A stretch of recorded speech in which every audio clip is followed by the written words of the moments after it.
കാസർഗോഡ് നഗരസഭയിൽ ലീഗിനെ വലച്ച് വിമതർ. 5ഇടത്താണ് വിമത സ്ഥാനാർത്ഥികൾ മത്സരിക്കുന്നത്. ലീഗിന്റെ ശക്തി കേന്ദ്രങ്ങളിലാണ് വിമത ഭീഷണി. അരുൺ പൂപ്പറമ്പ് നമുക്കൊപ്പം. Good evening Arun Pooparambu.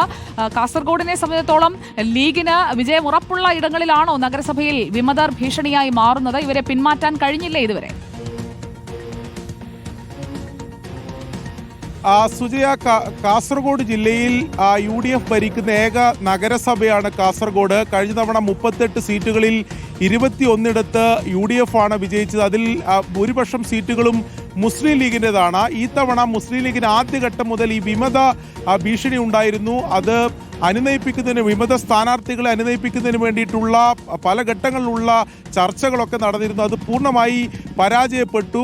5 വാർഡുകളിലാണ് നിലവിൽ വിമത സ്ഥാനാർത്ഥികൾ ഉള്ളത്. ഇവർ 5 പേരും പത്രിക പിൻവലിച്ചിട്ടില്ല. ഇന്നലെ പോലും എന്നെ നെല്ലിക്കുന്ന MLA നേതൃത്വത്തിൽ ഈ 5 സ്ഥാനാർത്ഥികളെയും കണ്ട് അവസാനഘട്ട ഈ അനുനയ നീക്കങ്ങളൊക്കെ നടത്തിയിരുന്നു. പക്ഷേ അത് വിജയം കണ്ടില്ല. ഈ 5 സ്ഥാനാർത്ഥികളും ശക്തമായി മുന്നോട്ട് പോകുന്നതിന് വേണ്ടിയിട്ടാണ് തീരുമാനിച്ചിട്ടുള്ളത്. അത് ബാങ്കോട്, അതോടൊപ്പം തന്നെ തളങ്കര പടിഞ്ഞാറ് ഉൾപ്പെടെ ലീഗിന്റെ ശക്തി കേന്ദ്രങ്ങളിലാണ് വിമത സ്ഥാനാർത്ഥികൾ മത്സരിക്കുന്നത്. അവർ മത്സരിക്കുന്നത് മാത്രമല്ല, ഇതിനകം തന്നെ പ്രചാരണം തുടങ്ങി.